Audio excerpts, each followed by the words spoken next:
Hi, everyone. Welcome to this week's podcast. This week, you will have to bear with me as Sumay is on study leave.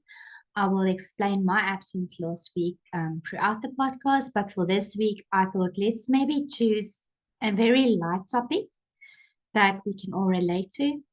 A very good analogy was shared with me where someone said you can only give what you have in your cup. If your cup is empty, you cannot give anymore. And as a mom, your cup can really never be empty because what will you have left to share with your kids? So let's quickly dive into this lighter topic. And next week, when Sumay is back, we'll continue on to the more heavy topics. So we're going to look at hospital stays with sick children. This comes from personal experience, but also from watching friends that I have walk similar paths. I also have friends that I check in with, and every now and then they have to be in hospital with their sick kids, or they are in therapy sessions with their kids. And it's just this quiet chaos of everyday motherhood.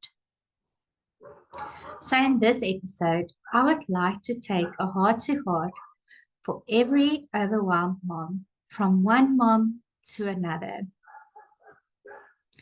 So, there is a very invisible load of motherhood. This invisible load is very much based on appointments, therapies, school meetings. That emotional labor that you have for the entire family. You have to juggle it all while trying to stay calm. You have to get up at 5, pack the lunches, make sure everyone eats something, then maybe in between, make sure you eat something, dress the kids, dress yourself, get everyone to where they need to be. If you're a working mom, you don't know where to start and where to stop. And then you have all these extra things. You have sports that your kids have to do, maybe cultural activities, therapies, and all these extra things that you have to juggle. But you can never say, I'm tired. I'm going to flip out and I just want to shout and climb out these walls because you, as mom, have to be the calmness of your house. And this is where this whole myth comes from, just having it all. I have it all together. Everything is fine. And this is a very unrealistic expectation from society. There's this pressure to be perfect. And then there's something that's called mom guilt, where there's a lot of topics about it and there's a lot of hype about it. And this is really very sad because being a mom is really such a privilege, but you just never feel like you are doing enough. Maybe, yes, you are getting to the sports activities and you're driving your kids around and helping with homework and all of those nice things, but you just do not have the energy for a bedtime story. Or you really don't want to hear about your child's day right now. You have to do a million and one other things. And sadly, time goes by while we are feeling all this guilt of not getting to what we are supposed to be getting to. So, what does real self care look like? Real self care is really saying no without the guilt. It is okay to say no. No, I'm not going to go and attend another child's party. My child went to 4 parties already this month. No, we cannot do another one. Real self care is asking for help. I'm sorry, I cannot do this on my own. Please do this for me. Please go pick up the kids. Please help my child with homework. It's letting go of that whole idea of, I have to be perfect. I need to be everything for my child. And you really can't be everything for your child, and nobody expects you to be everything for your child. You also have to have those small micro moments of rest. Even if it's 5 minutes in the car, or 5 minutes on the bus, or walking around the block, or just taking that deep breath before you enter a room. You just need that few minutes to yourself just to breathe and just compose yourself and know that, you know what? You were a person before you became a mom, and you are a person right now. It's also important that you make sure that you eat, that you stay hydrated. Yes, we fill our kids' water bottles, but do you stay hydrated like I do with my cup of coffee, even though it's not great hydration? And then, do you get enough sleep? I know that once you become a mom, that's kind of a question of what is sleep, right? But it's really important that you also get enough sleep. You cannot be a good mom. I don't even want to use the word perfect mom. You cannot be there for your child if your cup is empty. And that is really so very important. So, this is where I'm going to tell you what happened to me last week. On Sunday, my eldest became really ill, and we tried to self-medicate, and finally we reach a point where we can see that it's not working. The child needs to go to the hospital right now. As we are at the hospital, I keep my youngest with me, and my husband goes in with my eldest, and suddenly my youngest collapses. And I take him into the emergency room. They take his temperature, and his temperature just shot up. It's almost 40 degrees, and we now have a problem. We have two very ill kids. They are lying in the emergency room, opposite beds from each other. Ronaldo and I are switching between the kids. They need to go for x-rays.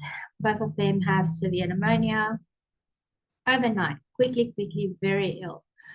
Um, so now, obviously, we had an idea that my oldest will be staying over. So he has a hospital bag, but we don't have a hospital bag for the youngest. And of course, we did not plan on both of us staying at the hospital. And this is what happened.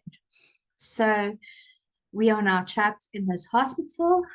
My work is more flexible than my husband's, so he can obviously not stay the next day. He goes, and I'm between these walls, and my kids are in isolation. They have a very serious virus. I'm on antivirals. You can still hear my voice. I'm trying to manage some Zoom meetings, some work being done, but I'm in this hospital cubicle. We're all in isolation. We cannot have visitors. Another friend of mine, her child is in a ward opposite from me, and she says, let's go for coffee. And I can't because I don't want to make her child sick as well. So I have a friend there. I can tell her how I'm feeling, and I really appreciated that check in. How's it going? Is it also crazy on your side? I really appreciated that, but it was just me and my very sick kids in this cubicle, and my wonderful husband driving up and down, trying to get us what we need, also staying over at night. I think I would have gone completely bonkers. But that's the reason I couldn't be in the podcast last week. And this is one of the many times where I found myself completely depleted, and where I realized what is important. It's my kids that can be taken away at any time. That's my number one priority. And helping me come back to myself was having those people care about me and saying that I'm not okay. I'm also tired. I'm also depleted. Can I bring you something? Yes, please bring me something to the ward. It really helps to just be open to say, I am not okay, and to learn to say I matter too. When they were discharged from hospital, we had the opportunity to take them to go visit family for a bit, and my husband and I took some very much needed time away. Yes, it was a working holiday as we had to visit some branches, but it was also some us time, some me time, where we could say, let's go and do this. Let's go have that coffee that we never have time for. Let's sit and just chat about life and nonsense and not necessarily the kids, because you matter as well. And that is so very important. So when I was sitting in that hospital room, and Sumay stood in for me, and I really appreciated that. And I watched her podcast, and it was brilliant. And I thought to myself, what will I do this week? And I felt that this is my way of just giving back to say, you know what, we all get tired and it's okay. You are not supposed to be feeling any guilt for that. Taking some care of yourself is really important. So, what is practical self care tips? Build a routine, even if it is super simple. In my life, I get up at 4:30, and between 4:30 and 5, I do me stuff, whether that is watching a small bit of a documentary, whether that is reading my Bible, or whether that is just going and sitting and staring while I have my first cup of coffee. That is me time. And then only do I start with packing lunches and everything that goes with that. So building a routine, and then also in the afternoon, have your time when you sit down and have that cup of tea. It really is okay. Then identify your support system. Family and friends are so important. Then we also have WhatsApp support groups. That is super important. And I learned so much from those WhatsApp support groups. And then, yes, obviously WhatsApp help so much. And what I've learned is that voice notes is incredible because you are typing everything else. And then sometimes you just want to vent and you just want to say, I've had enough. And you don't even have to send it to someone. You can send it to yourself, create a chat with yourself, and just have those voice notes where you just vent and just say out loud what is going on in your mind. I am tired. I don't know how to do this anymore. What should I do next? As soon as it's out of your mind and in the open, you can go on with your life and you will feel so much better. You'll feel more in control. Because I always tell the kids I work with, what is in your mind will make you sick. You have to get it out. And finally, one thing a day must be just for you. Whether it is your cup of coffee, whether it is your documentary show, taking a bath, listening to podcasts, whatever you do, at least one thing a day should be for you. Life goes by so fast. You cannot do nothing for yourself. So at least one thing a day should be only for you, only one thing that you like. My final thoughts. You really are enough and you deserve some rest. Knowing this is not a weakness. Knowing this is wisdom. I've spoken to so many moms in the last few weeks that as soon as something good happens in their life that does not involve their kids, they kind of feel guilty. But my kids also still fit into this. I created a new hobby, but I still make time for my kids. I started a new job, but I still have enough time for my kids. I became engaged in a new relationship, but I still make time for my kids. We get it. You are a great mom. You don't need to tell us that. We know that. You would not be worrying about what a good mom you are if you were not a good mom. Horrible moms don't worry what type of moms they are. So as soon as you feel a tingle of guilt, you are a good mom. You don't have to worry about that anymore. That is literally me telling you, you are great for just worrying about if you are good or not. So knowing that you are enough is wisdom.